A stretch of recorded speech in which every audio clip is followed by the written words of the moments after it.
action because it's an opportunity for us to put our technology devices into a very good practice.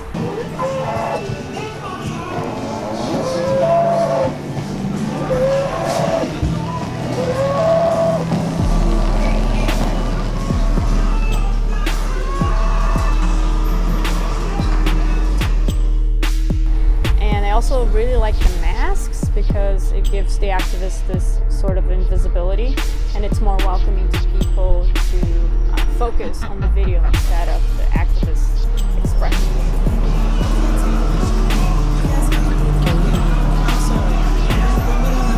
No, they have to stop. Like you can't. Excuse me. You have to stop. Can you call the authorities? It's against the precaution. You can't do that. Excuse me? Can you call?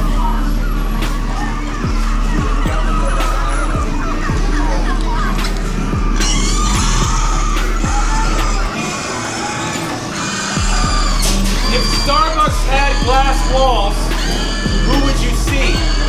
And would you turn away? You've seen images here of coffee farmers working tirelessly. You've seen images of chickens, turkeys, cows, pigs, and fish fighting until their last breath for their lives. Starbucks preys on our good intentions. That's why they mask their products with names like Venti Latte and Peppermint Mocha, when in reality these things are the result of blood and violence against our fellow animals and humans. We can no longer say that we don't know what happens behind Starbucks doors.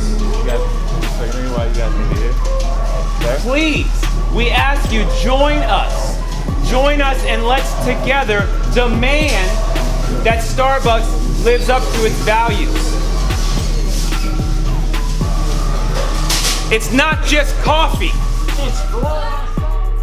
Another thing I really liked was the theatrical element put into it with the fold and the person sipping on Starbucks cup with blood in it.